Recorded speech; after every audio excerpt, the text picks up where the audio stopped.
যেখানে আজ পর্যন্ত কোনো মানুষ আল্লাহকে দেখেনি, তাহলে মুসলমানরা কেমন করে আল্লাহ এক হওয়ার সাক্ষী দিয়ে থাকে?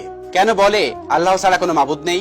দ্বিতীয় প্রশ্ন, পৃথিবীর সবকিছু আল্লাহ তাআলার অনুগত, তাহলে পৃথিবীতে যা কিছু হয় ভালো মন্দ তার সমস্ত কিছুই আল্লাহর হুকুমে হয়ে থাকে। এই পৃথিবীতে কেন খারাপ কাজের জন্য মানুষ দোষী হয়ে থাকে? কেন সে সাজা পাবে?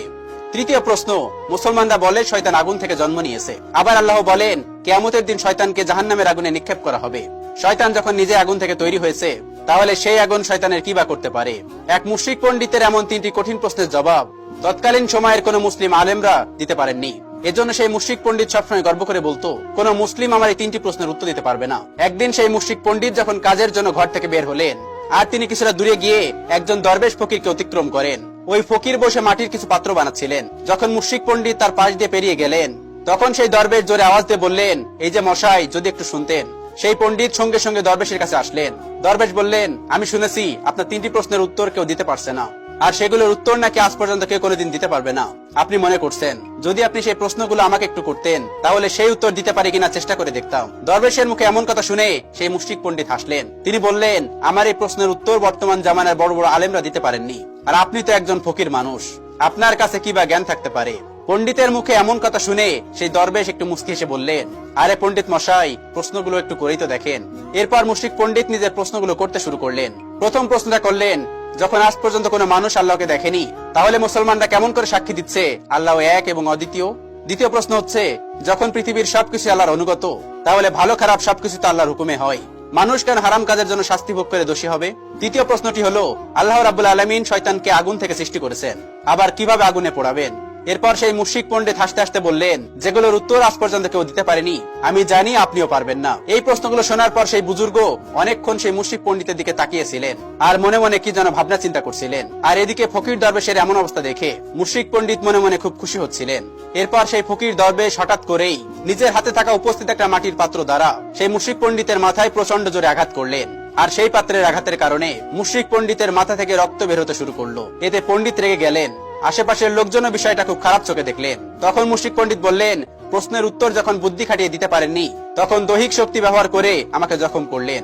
আমি নিজে আদালতে যাব এবং আপনাকে কাঠগড়ায় দাঁড় করাবো। শুধু তাই নয়, উপস্থিত থাকা বেশ কিছু মুসলমানও সেই দরবেশকে ভৎসনা করলেন এবং বললেন, প্রশ্নের উত্তর তুমি দিতে পারলে না, তাকে মারা তোমার ঠিক হয়নি। যাই হোক, মামলা শেষ পর্যন্ত আদালতে গড়ালো। তৎকালীন কাজী সাহেবের সামনে সেই ফকিরকে জিজ্ঞাসাবাদ করা হলো। কাজী সাহেব বললেন, আপনি এই ব্যক্তিকে মেরেছেন কেন?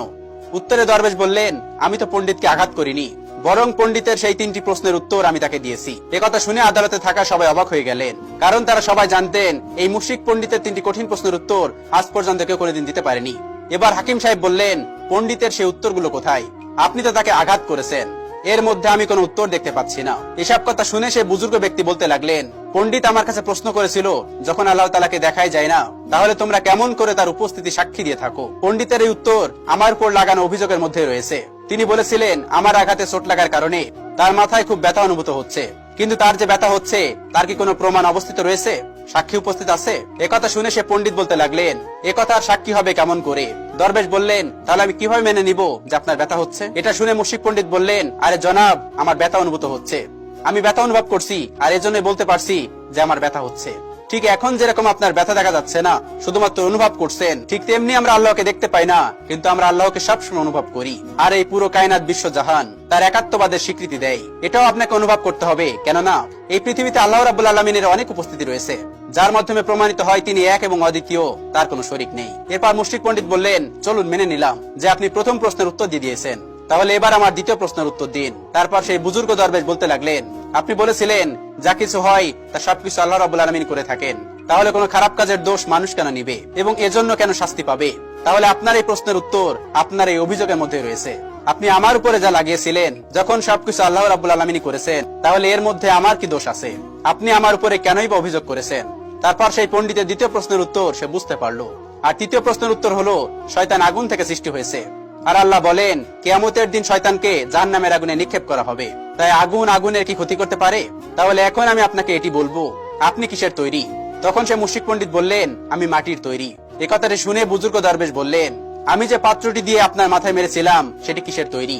তখন সেই মুশরিক পণ্ডিত বললেন, সেটিও মাটির ছিল।